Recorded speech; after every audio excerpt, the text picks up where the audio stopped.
بسم اللہ الرحمن الرحیم۔ میرے ہاتھ میں کتاب ہے جس کا نام ہے الدولۃ المکیہ بالمادۃ الغیبیہ۔ ایک رسالہ ہے اعلیٰ حضرت امام اہل سنت الشاہ امام احمد رضا خان رحمۃ اللہ علیہ کا۔ اس کو مکہ شریف کا نام کیوں دیا گیا؟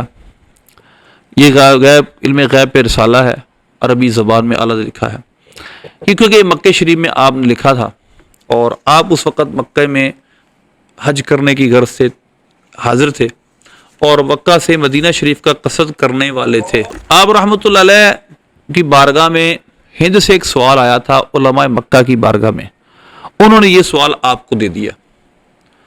وہابیہ اس وقت کے جو وہابی تھے وہاں موجود تھے، وہ بڑا خوش ہوئے کہ اعلیٰ رحمۃ اللہ علیہ کے پاس تو کتابیں بھی نہیں ہیں، امام احمد رضا کیسے اس کو لکھے گا؟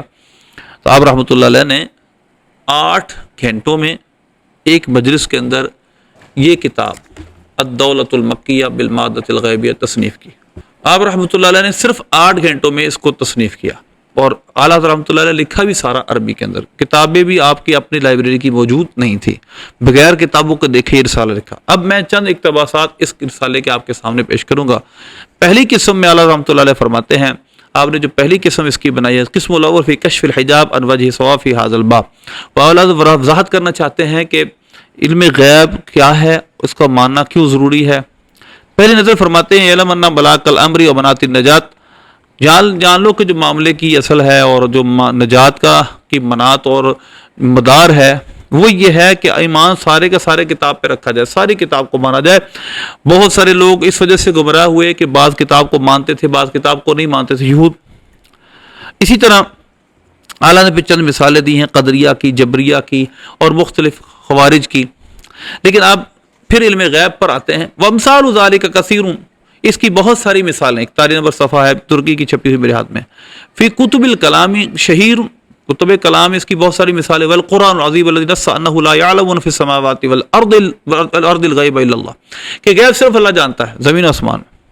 اب یہ وہابیت اس سے نص اخذ کرتے ہیں کہ غیب جان صرف اللہ ہے، اللہ نے کسی کو غیب عطا نہیں کیا۔ اللہ فرماتے ہیں یہ ایک نص ہے، النص ايضا انه لا يظهر على غیبه احد الا من ارتضى برسول، لیکن اللہ نے یہ نص بھی فرمائی ہے اللہ اپنا غیب جس رسول کو چنتا ہے اس پہ ظاہر کرتا ہے۔ ایک اور آیت لکھی سورہ آل عمران کی آیت نمبر 179، وما كان الله ليطلعكم على الغیب ولكن الله يجتبي برسله من يشاء، اللہ اے ہم لوگوں تمہاری یہ شان نہیں کہ اللہ تمہیں غیب پر اطلاع دے، لیکن اللہ اپنے رسولوں میں سے جس کو چاہتا ہے چنتا ہے۔ پھر اللہ نے متعدد مثالیں اس قرآن پاک کی دلائل دیے جس سے ثابت کیا کہ اگر کوئی ایک آیت کو مانتا ہے دوسری کو نہیں مانتا، تو بعض قرآن کو مانتا بعض کو نہیں مانتا۔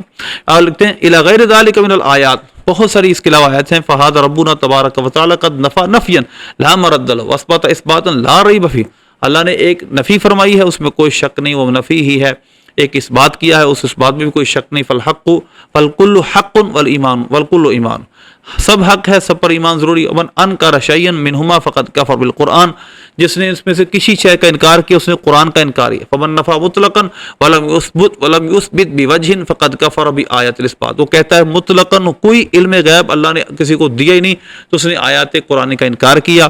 ومن اثبت مطلقا ولم ينفي بوجہ فقد کفر بالآیات النافیات، اور اگر کسی نے صرف یہ مانا کہ اللہ نے اگر کسی نے ثابت کیا، مطلق ثابت کر دیا، کسی چیز کی نفی نہیں کی، اس نے آیات کی جو نفی کرنے والی آیات ان کا انکار کر دیا۔ والمؤمن یؤمن بالکل ولا تتفرق به السبل، مومن سب پر ایمان رکھتا ہے اور کسی کا انکار نہیں کرتا۔ وہما لا يمكن لهما مورد واحد فوجب الفصح عن الموارد، ایک ہی دونوں آیتوں کو ایک وجہ پہ رکھنا تو درست نہیں، تو لہذا ہم الگ الگ اس کو بیان کرتے ہیں۔ اب اعلیٰ رحمۃ اللہ فرماتے ہیں اقول فباللہ بحول ربی احول، یعنی میں اللہ کی قوت کے ساتھ قوت حاصل کرتا ہوں۔ دیکھیے آپ فرماتے ہیں علم کی 2 قسمیں بحسب بستر۔ اب ذرا آپ رحمۃ اللہ نے علم کی قسمیں بیان کی ہیں۔ ایک علم وہ ہے ان العلم اما ذاتی، یا تو علم ذاتی ہوگا جس کو عالم کی ذات ہی جانتی ہے، اس کو غیر کا کوئی عمل دخل اس میں نہیں ہوگا، لا ما دخل فی لغیرہ، عطائی علم کا کوئی اس میں عمل دخل نہیں ہوگا، کسی غیر کی عطا کا کوئی عمل دخل۔ یا دوسرا ہے کہ عطائی، کہ جو غیر کی عطا کے ساتھ ہو، جو علم ذاتی ہے وہ اللہ کے ساتھ خاص ہے، علم عطائی مخلوق کے ساتھ خاص ہے۔ پھر آپ نے اگلی فصل باندھی اس کے فرق میں، آپ نے فرمایا کہ علم کی 2 قسمیں، مطلق علم، یعنی مطلب اللہ کے لیے وہ علم جو مطلق ہے اللہ کے لیے ہے، پھر آپ نے 4 قسمیں بنائی اور پھر 4 قسموں میں اس علم کو تقسیم کیا اس فصل میں، اور آپ رحمۃ اللہ ثابت کیا کہ اللہ کے علم کی کوئی انتہا نہیں، اور مخلوق کا سب کا علم ایک انتہا متناہی ہے، اور اللہ کے علم کی کوئی انتہا نہیں اور مخلوق کے علم کی بہرحال انتہا ہے۔ یہ سب سے بڑا فرق آپ نے بیان کیا۔